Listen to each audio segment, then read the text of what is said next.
Au Burundi, le travail de faire connaître aux citoyens leurs droits accomplis par les défenseurs des droits de l'homme et les journalistes est freiné par l'État qui le criminalise. Déclaration de Donna Nyongendako, défenseur des droits de l'homme et membre du FOCODE, qui explique que le gouvernement devrait considérer la contribution de ces structures. Il s'agit du 14e message lancé dans le cadre de la campagne sur la légitimité des défenseurs des droits de l'homme, initiée par la coalition des défenseurs des droits de l'homme, CBDDH en sigle. Suivez plutôt Donna Nyongendako. L'immensité de la tâche exige ouverture et coopération de différents acteurs, c'est ce que dit la Déclaration des Nations Unies sur les défenseurs des droits de l'homme dans son article 16. Les individus, organisations non gouvernementales et institutions compétentes ont un rôle important à jouer pour sortir de sensibiliser davantage le public aux questions relatives à tous les droits de l'homme et à toutes les libertés fondamentales, en particulier dans le cadre d'activités d'éducation, de formation et de recherche dans ce domaine, en vue de renforcer encore, notamment, la compréhension, la tolérance, la paix et les relations amicales entre les nations, ainsi qu'entre tous les groupes raciaux et religieux, en tenant compte de la diversité des sociétés et des communautés dans lesquelles ils mènent les activités.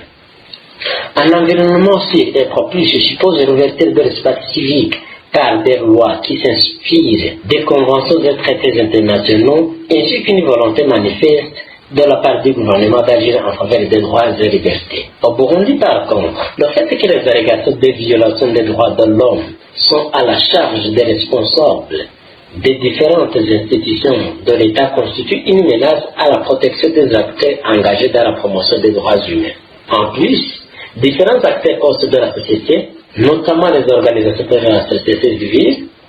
les médias, les familles, les organisations à base communautaire, les organisations non gouvernementales, les défenseurs des droits de l'homme,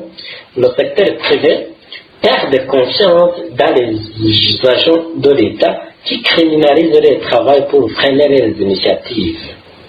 Tout en conservant son pouvoir de régulation, l'État devrait cesser son immixtion dans les activités des organisations de la société civile, des médias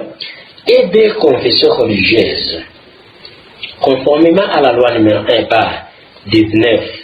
du 10 septembre 2013 portant organisation de l'enseignement de base et secondaire qui, en son article 8, stipule que l'école est apolitique,